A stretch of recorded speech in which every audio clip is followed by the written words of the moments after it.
کہ دیکھو یہ حبشی مدینے کی مٹی سے پیدا ہوا تھا اور مدینے میں ہی وفات پائی۔ حضرت عبداللہ ابن مسعود رضی اللہ تعالیٰ عنہ کہتے ہیں کہ عورت کے رحم پر ایک فرشتہ اس کام کے لیے مقرر ہوتا ہے کہ وہ انسانی نطفے کے بارے میں خدا سے پوچھتا ہے کہ نطفہ تخلیق میں قابل ہے کہ نہیں۔ اگر خدا کی طرف سے حکم ملتا ہے کہ تخلیق کے قابل ہے تو وہ اللہ تعالیٰ سے اس کے رزق اور عمر کی تفصیل دریافت کرتا ہے۔ ارشاد باری ہوتا ہے کہ لوح محفوظ میں دیکھو، لوح محفوظ میں ساری تفصیلات دیکھنے کے بعد وہ فرشتہ خود اس جگہ کی تھوڑی مٹی جہاں مرنے کے بعد دفن ہوگا اس کے نطفے میں لا کر خمیر کرتا ہے۔ حضور اکرم صلی اللہ علیہ وآلہ وسلم نے فرمایا کہ انسان کی تاجلیس میں جہاں کی خاک ہوتی ہے وہاں جانے کی قدرتی طور پر اس کو ضرورت پیش ہوتی ہے۔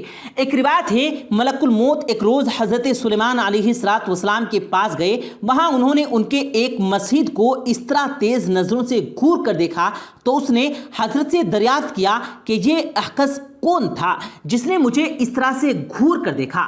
انہوں نے فرمایا کہ ملک الموت تھی۔ اس مساحد نے عرض کیا کہ ایسا معلوم ہوتا ہے کہ یہ میری روح قبض کریں گے، آپ ہوا کو حکم دیجئے کہ وہ مجھے سرزمین ہند میں پہنچا دے تاکہ ملک الموت یہاں آئے وہ مجھے نہ دیکھے۔ حضرت سلیمان علیہ السلام نے حکم دیا کہ اس شخص کو ہوا نے ہندوستان میں پہنچا دیا۔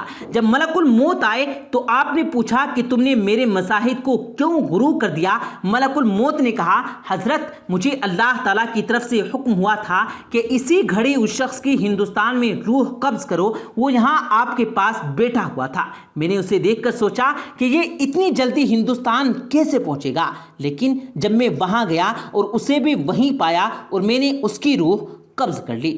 ناظرین گرامی، بعض اوقات ایسا ہوتا ہے کہ انسان کی موت کہیں ہوتی ہے اور وہ کسی دوسرے مقام پر دفن ہوتا ہے، مگر جہاں کی مٹی ہوگی وہی دفن ہوگا۔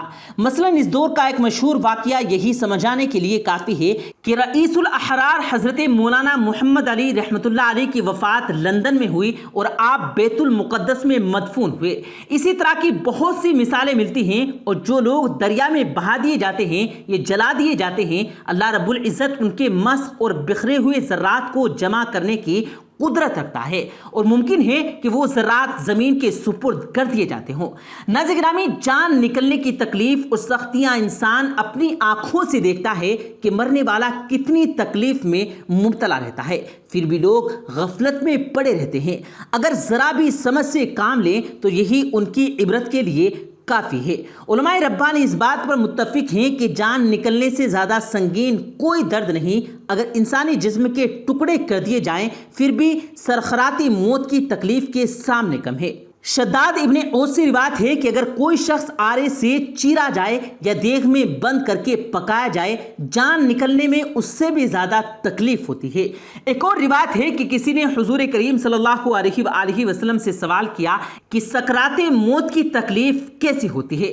آپ نے فرمایا کہ آسان موت ایسی ہے جیسے کھاڑدار شاخ کو ریشم میں ڈال کر کھینچنے سے ریشم ٹکڑے ٹکڑے ہو کر نکلتا ہے۔ شمائل ترمذی میں ہے کہ سرور کائنات صلی اللہ علیہ وآلہ وسلم کو نزا کے وقت اتنی سخت تکلیف گزری کہ فاطمہ الزہرا رضی اللہ تعالی عنہا دیکھ کر رونے لگی۔ حضور نے فرمایا کہ ایسی تکلیف کبھی نہیں ہوئی تھی۔ رسول کریم صلی اللہ علیہ وآلہ وسلم جان نکلنے کے وقت فرماتے تھے اے اللہ تو محمد پر سکرات موت کو آسان کر دے۔ حضور اکرم سرور کائنات صلی اللہ علیہ وآلہ وسلم نے فرمایا نزا کی تکلیف بندہ مومن کے لیے گناہوں کا کفارہ بن جاتی ہے اور کافر کو موت کے وقت ہی اس کے نیک عمل کی سزا دے دی جاتی ہے۔ پیارے دوستو، اللہ تبارک و تعالیٰ سے دعا ہے کہ اللہ تعالیٰ ہم سب کو آسان موت دے اور ہم سب کو مرنے کے بعد جنت الفردوس میں اعلیٰ مقام دے، آمین ثم آمین۔ اسی کے ساتھ پیارے دوستو آج کی یہ ویڈیو ہماری ختم کرتے ہیں۔ اگر آپ کو یہ ویڈیو پسند آئی ہو تو ویڈیو کو لائک کر کے اپنے دوستوں کے ساتھ ضرور شیئر کیجیے گا، اور مزید اسی طرح کی ویڈیوز پانے کے لیے نیچے ریڈ بٹن پر کلک کر کے ساتھ میں لگے بیل آئیکن پر ضرور کلک کریں تاکہ مزید اسی طرح کی اپلوڈ ہونے والی ویڈیوز کا نوٹیفیکیشن بر وقت آپ تک پہنچتا رہے۔ مجھے دیجیے گا اجازت، ملتے ہیں پھر ایک نئی ویڈیو کے ساتھ، تب تک کے لیے اللہ حافظ۔